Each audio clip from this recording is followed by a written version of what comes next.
सूत जी बोले, अब मैं मंगल त्रयोदशी प्रदोष व्रत का विधि विधान कहता हूँ। मंगलवार का दिन व्याधियों का नाशक है। इस व्रत में एक समय प्रति को गेहूं और गुड़ का भोजन करना चाहिए। इस व्रत के करने से मनुष्य की सभी पापों व रोगों से मुक्त हो जाता है। इसमें किसी प्रकार का संशय नहीं है। अब मैं आपको उस बुढ़िया की कथा सुनाता हूँ जिसने यह व्रत किया, वह मोक्ष को प्राप्त हुई। अत्यंत प्राचीन काल की घटना है। एक नगर में एक बुढ़िया रहती थी। उसके मंगलिया नाम का एक पुत्र था। वृद्धा को हनुमान जी पर बड़ी श्रद्धा थी। वह प्रत्येक मंगलवार को हनुमान जी का व्रत रखकर यथाविधि उनका भोग लगाती थी।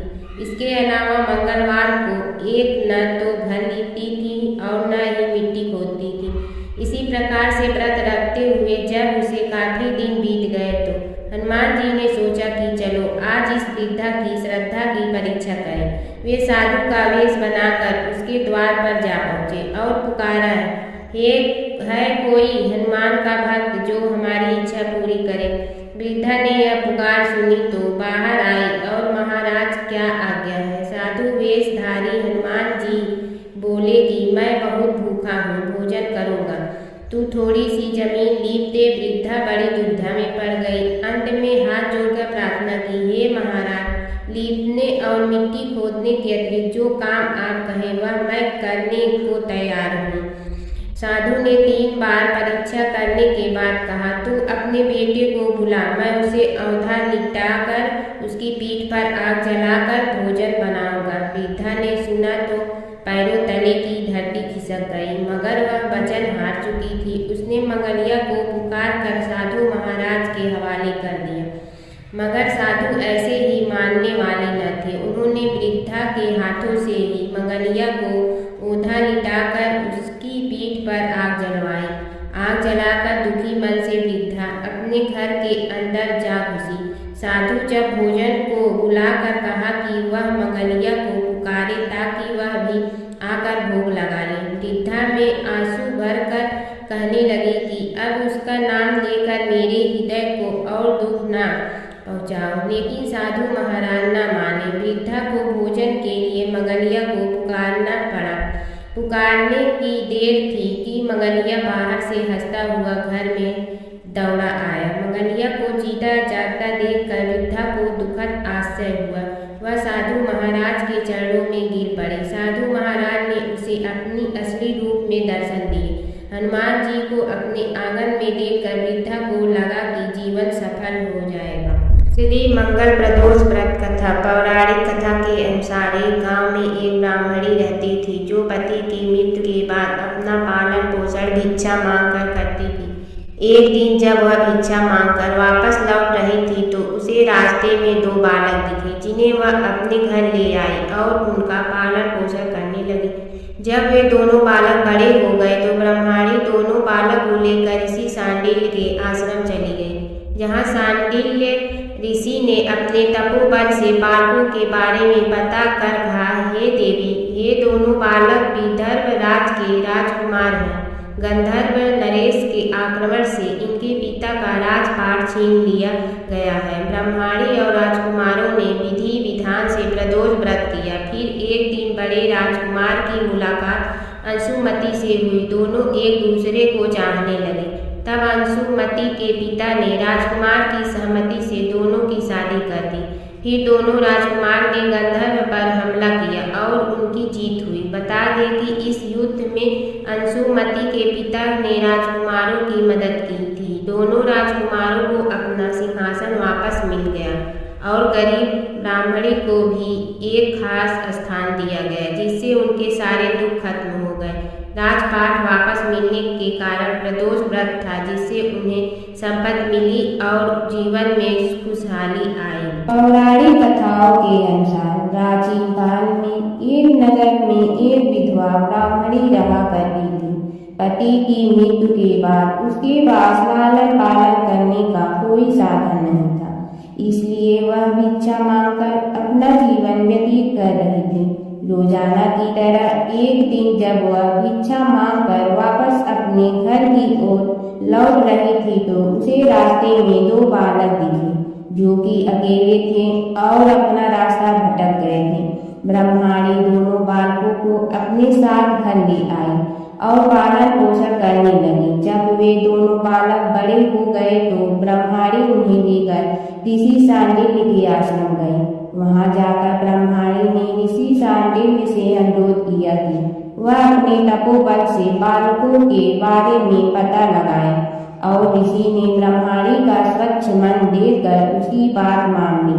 ऋषि ने अपने तपोबल से पता लगाया और बताया कि यह कोई साधारण बालक नहीं है, बल्कि ये दोनों बालक विदर्भराज के राजकुमार हैं। गंधर्व नरेश के आक्रमण से इनके पिता का राजपाट छीन गया है। यह सुनकर ब्रह्माणी ने ऋषि से कहा कि कोई ऐसा उपाय बताएं जिससे बालकों को अपना राजपाट व घर परिवार वापस मिल जाए। ऋषि सांडिल्य ने ब्रह्माणी और राजकुमारों को प्रदोष व्रत की महिमा बताई और यह व्रत रखने की सलाह दी। ब्रह्माणी और दोनों राजकुमारों ने विधि विधान से प्रदोष व्रत करने लगे। एक दिन बड़े राजकुमार की मुलाकात अंशुमति से हुई और दोनों एक दूसरे से प्रेम करने लगे।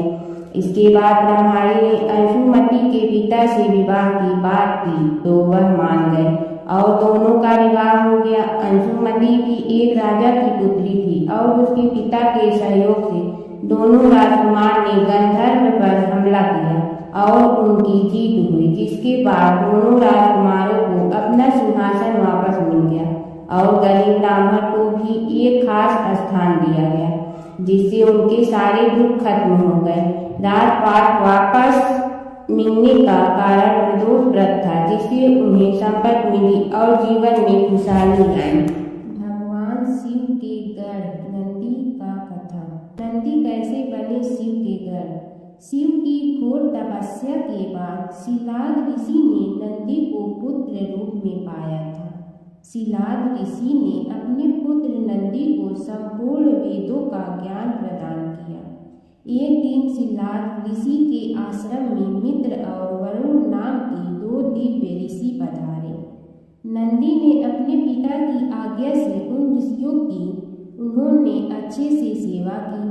जब ऋषि जाने लगे तो उन्होंने शिलाद ऋषि को तो लंबी उम्र और खुशहाल जीवन का आशीर्वाद दिया, लेकिन नंदी को नहीं। तब शिलाद ऋषि ने उनसे पूछा कि उन्होंने नंदी को आशीर्वाद क्यों नहीं दिया। इस पर ऋषियों ने कहा कि नंदी अल्पायु है। यह सुनकर शिलाद ऋषि चिंतित हो गए। पिता की चिंता को नंदी ने जानकर पूछा, क्या बात है पिताजी। तब पिताजी ने कहा कि तुम्हारी अल्पायु के बारे में ऋषि कह गए हैं, इसीलिए मैं चिंतित हूँ।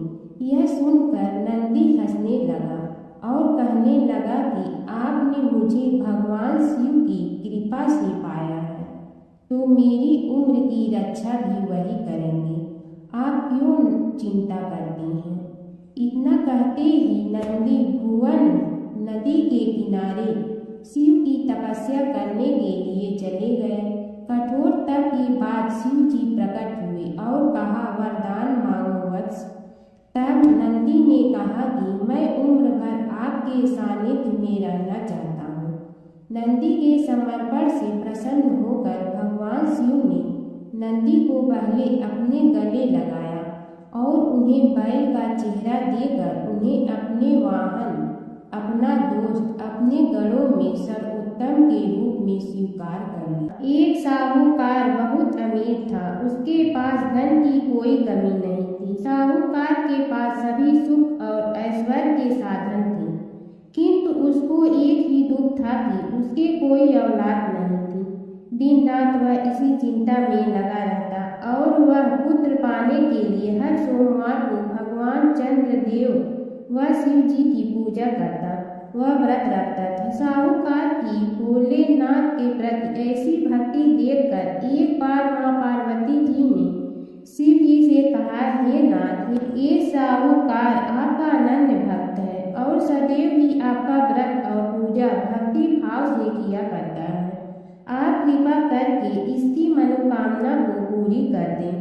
पार्वती जी के ऐसा वचन सुनकर भोलेनाथ ने माँ गौरी से कहा, हे पार्वती, एक कर्म क्षेत्र है। यहाँ जो भी जैसा कार्य करता है उसे वैसा ही फल मिलता है, अर्थात जैसा कार्य मनुष्य करता है वैसा ही परिणाम भोगता है। किंतु माता पार्वती आग्रहपूर्वक बोली, हे महादेव, यह आपका नन्द भक्त है। यदि इसको कोई भी दुख है तो आपको उसे अवश्य दूर करना चाहिए। यदि आप अपने भक्तों की मनोकामनाएं पूरी नहीं करेंगे तो क्यों मनुष्य आपकी भक्ति सेवा और पूजन करेगा। पार्वती जी के इस आग्रह को सुनकर शिव जी ने कहा, हे शिवे, इस साहूकार के कोई पुत्र नहीं है, इसी कारण यह दिन रात चिंतित व दुखी रहता है। इसके भाग्य में संतान न होने पर भी मैं इसे पुत्र प्राप्ति के लिए वरदान देता हूँ, किंतु इसका पुत्र केवल 12 वर्ष तक ही जीवित रह सकता है, इसके बाद वह मर जाएगा। इससे अधिक मैं इस साहूकार के लिए कुछ नहीं कर सकता। यह सब बातें साहूकार सुन रहा था। उसे यह सारी बातें सुनकर न कोई खुशी हुई और न ही कोई दुख। वह पूर्व व्रत शिव की पूजा व व्रत करता रहा। कुछ समय पश्चात साहूकार की पत्नी गर्भवती हो गई और 10वें महीने में उसने एक बहुत ही सुंदर पुत्र को जन्म दिया।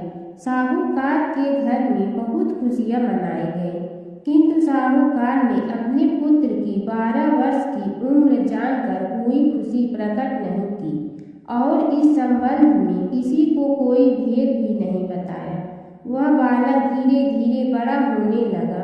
जब वह बालक 11 साल का हो गया तो बालक की माता ने साहूकार से उसके विवाह के लिए कहा, किंतु साहूकार ने कहा कि मैं इसे काशी जी पढ़ने भेजूंगा।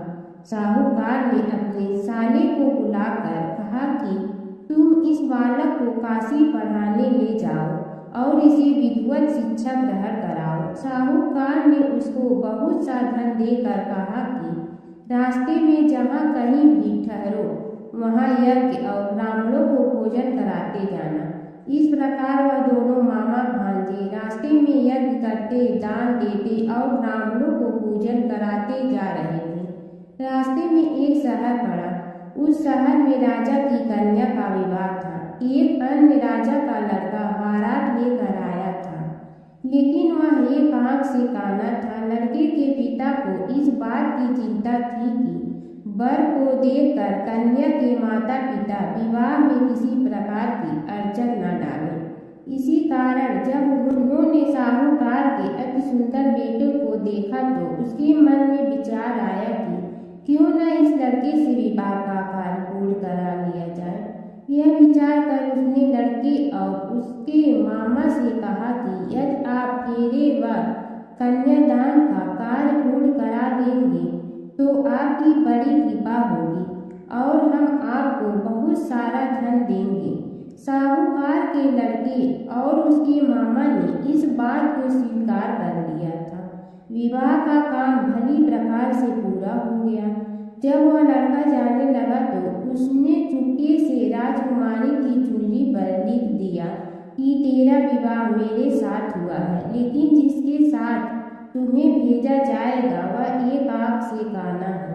मैं काशी जी को जा रहा हूँ। राजकुमारी ने जब इस प्रकार लिखा पाया तो उसने काने राजकुमार के साथ जाने से इनकार कर दिया और कहा कि यह मेरा पति नहीं है।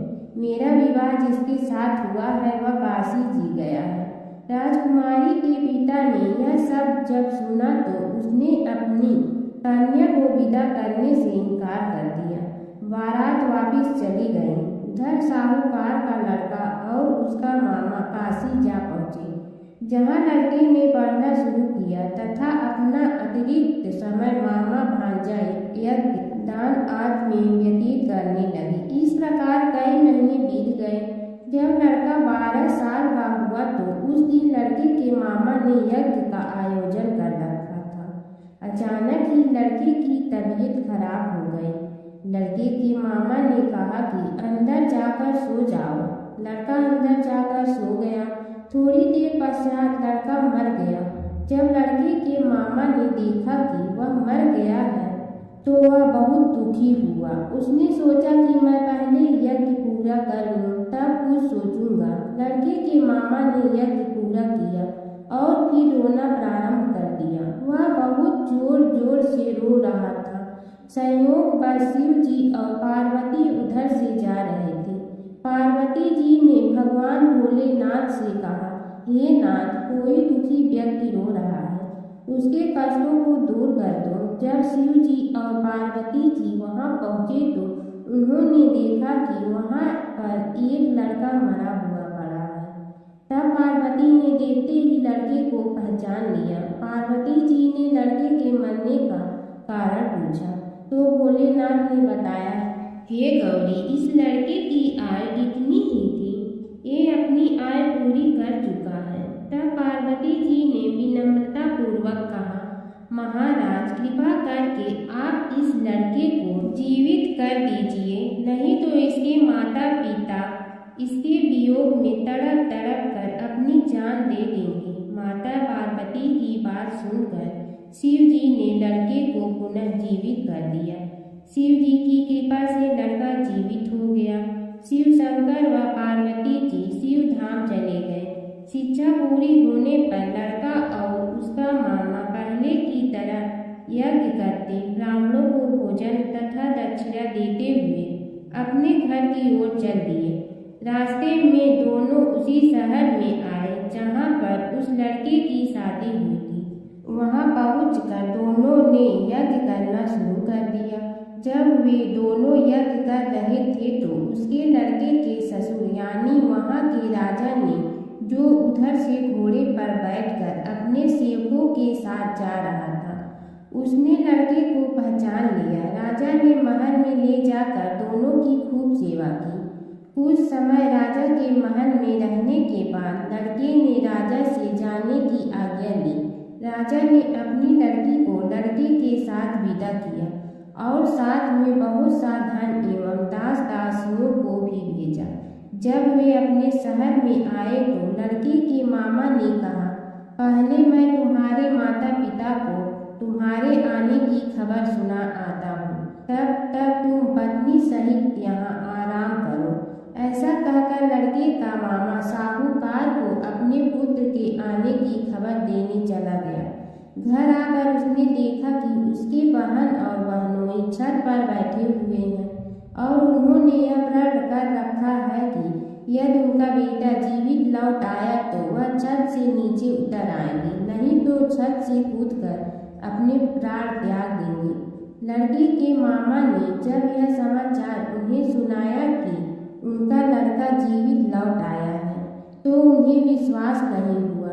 तब लड़के के मामा ने शपथ खाकर कहा कि आपका पुत्र अपनी स्त्री और बहुत से धन और दास दासियों सहित घर आ गया है। तब साहूकार और उसकी पत्नी छत से नीचे उतर आए तथा प्रसन्नता के साथ अपने बेटे और बहू का स्वागत किया।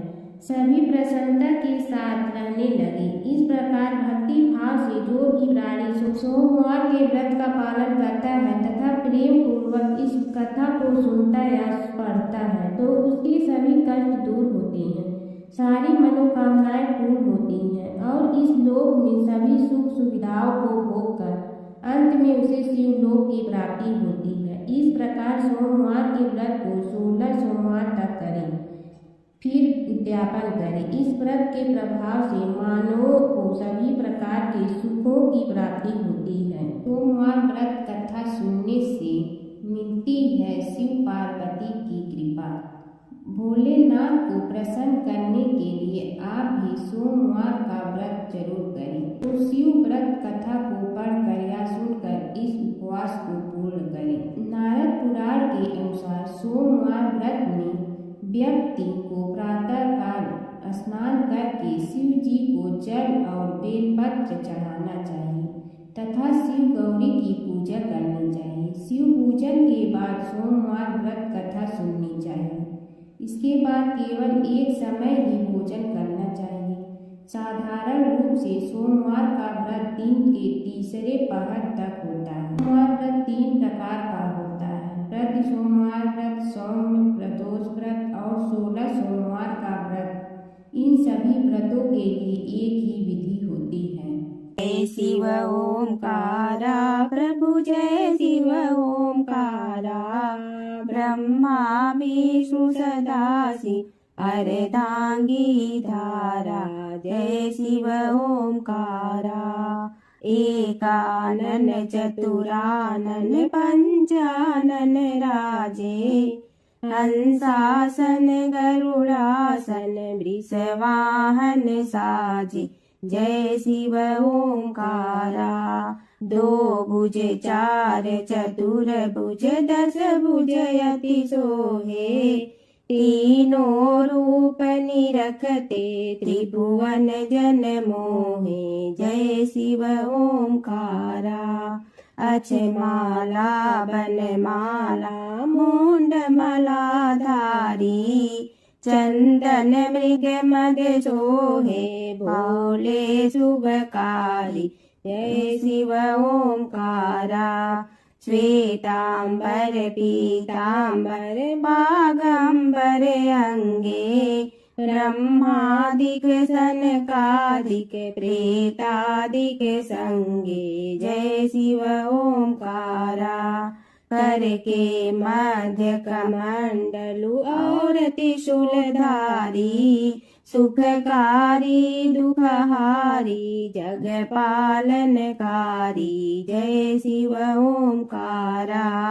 ब्रह्मा विष्णु सदाशिव जानत अविवेका, रणवाचर में शोभित ए तीनों एका, जय शिव ओंकारा। त्रिगुण स्वामी जी की आरती जो कोई नर गावे, कहत शिवानंद स्वामी मन वांछित फल पावे, जय शिव ओंकारा।